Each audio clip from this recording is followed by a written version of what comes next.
Hello po! Tuturo ko po sa inyo kung paano ako mag-fried rice. Yung fried rice na hindi lata. Okay po?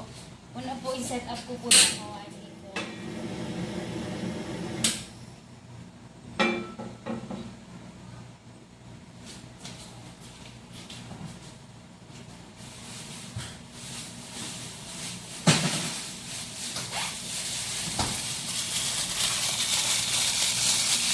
Then, lalagyan ko po siya ng konting olive oil. Konting, yan. Olive oil naman siya.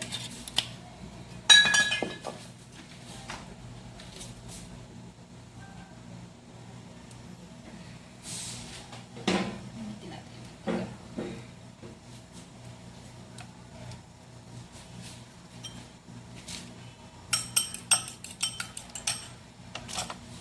Batilin natin yung oil. 1 piece. Then, meron ako ditong chorizo, sibuyas, at bawang. Tapos, meron akong green peas, carrots, yung mixed vegetable na siya. At ang spring onion. Okay, medyo mainit na siya. Una natin ang chorizo.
Pula-pula na siya, tabi natin siya. Sunod natin ang ating sibuyas at ang ating bawang. Okay.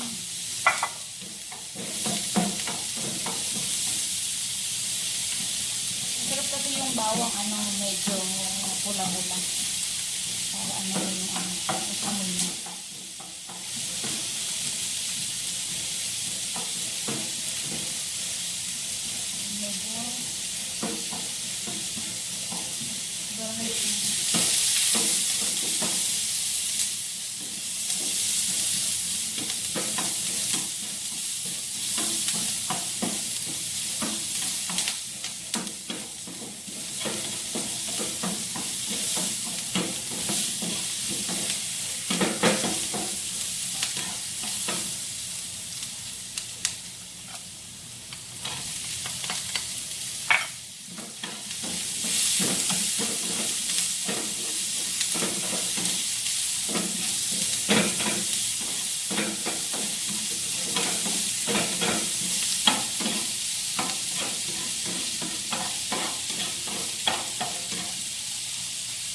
Add tayo ng konti lang olive oil para sa ating konti lang.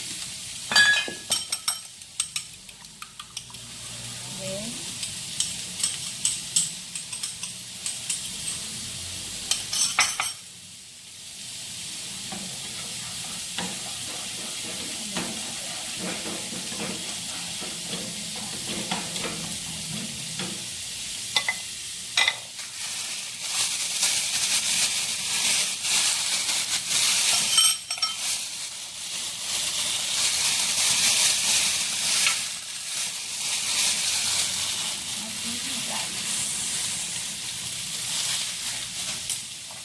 yung ating bahaw. Maganda po kasi ang ating kanin ay yung binukasan. Yung bahaw, yung nakalagay sa ref. Subukan nyo po yun. Maganda po yung rice niya. Hindi yung kanin niya. Matigas. buhag-hag. Hindi po magiging gata ang ating fried rice.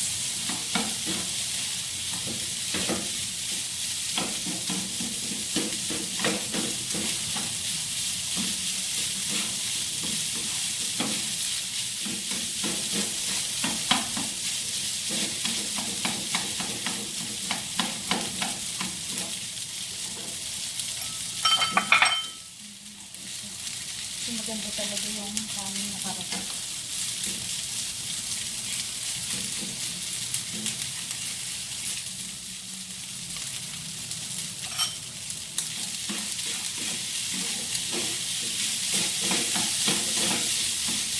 Ayan. Lagyan natin siya ng little bit of soy sauce. Konti lang pang pakulay. Maganda kasi pang pakulay.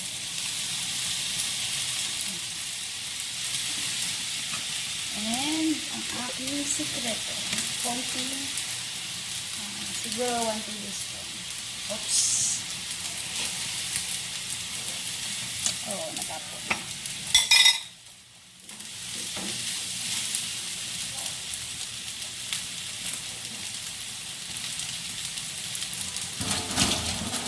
Hindi ko kalimutan ko na dito tayo, lagi tayo magpupugas ng kamay.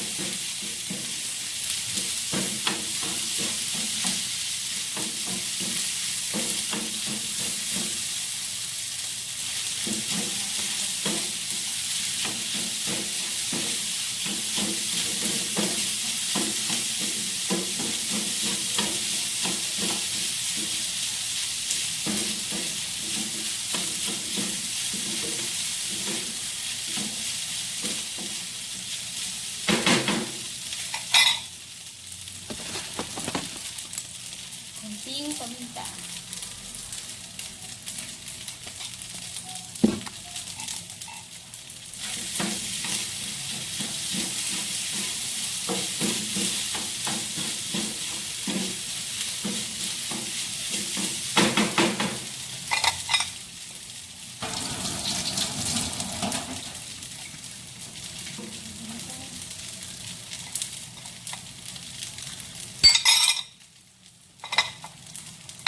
Luto na, pwede na natin ilagay ang ating spring onion.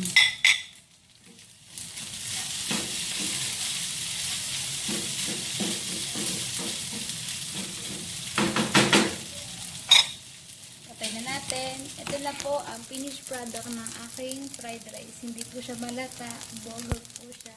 And look, so yummy. Kain na po tayo. Bye-bye.